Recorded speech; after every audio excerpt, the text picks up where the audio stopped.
mixing between men and women is prohibited. What is ikhtilat? Ikhtilat is when a man can see a woman and sit next to a woman and they are mixing. This is prohibited in the Sharia of Allah subhanahu wa ta'ala in all 4 schools.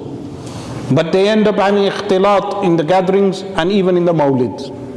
With regard to ikhtilat, some people, they have a desire to involve women more into everything. So what they say is that in the time of Rasulullah sallallahu alaihi wasallam, the women would pray at the back. So why do we not allow the women into the masjid? They can pray at the back. This is true. They did pray at the back, but please mention additional things. There was, number one, there was a different entrance for the women. So the women would come in from a separate entrance, which is known as Babul Nisa in al-Masjid al-Nabawi. Secondly, why do you not mention that the women would wear burqa, the face veil? All the women would come with face veils. Thirdly, why do you not mention that Rasulullah sallallahu alaihi wasallam said to the men praying at the back that their reward is decreased, and the worst of men are at the back of the rows because they are easily able to observe the women?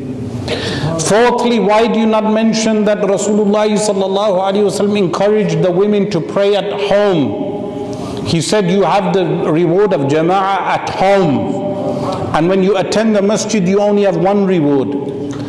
Fifthly, why do you not mention that Sayyidatu Aisha radiallahu anha said that if Rasulullah sallallahu alaihi wasallam observed the behavior of the women after he passed away, he would have prohibited them from the masjid. All these things are not mentioned. They just mention the women prayed at the back.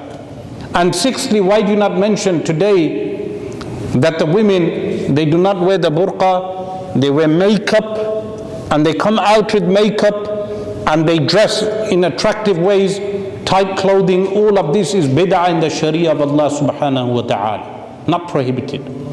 Bringing us to another thing, which is that women are prohibited from visiting the graves. This is the fatwa in the Hanafi school.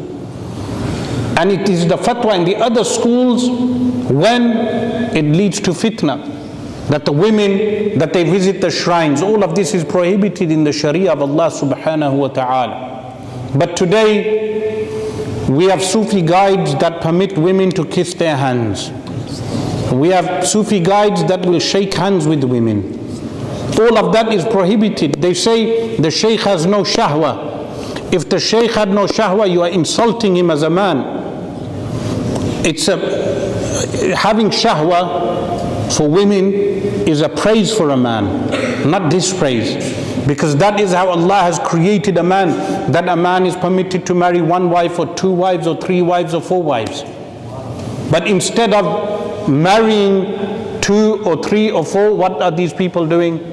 They sometimes commit zina, waliyadhu billah, when the Sharia has permitted you to take 2 wives or 3 wives or 4 wives. Why are you performing haram by allowing women to come and visit you alone? All of these things. Then, a bid'ah in the deen of Allah is when the women sing in front of men. Because if you check even a simple work like Maraq al-Falah, what does Shurumbalali mention in Maraq al-Falah?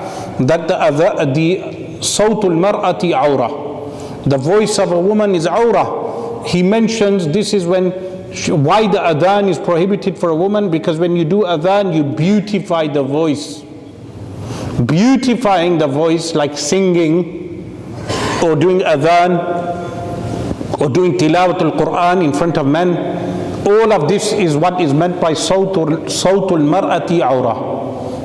The voice of a woman is awrah. But now you have people permitting women to sing in front of men, that they will clap and sing. All of this is bid'ah in the deen of Allah subhanahu wa ta'ala.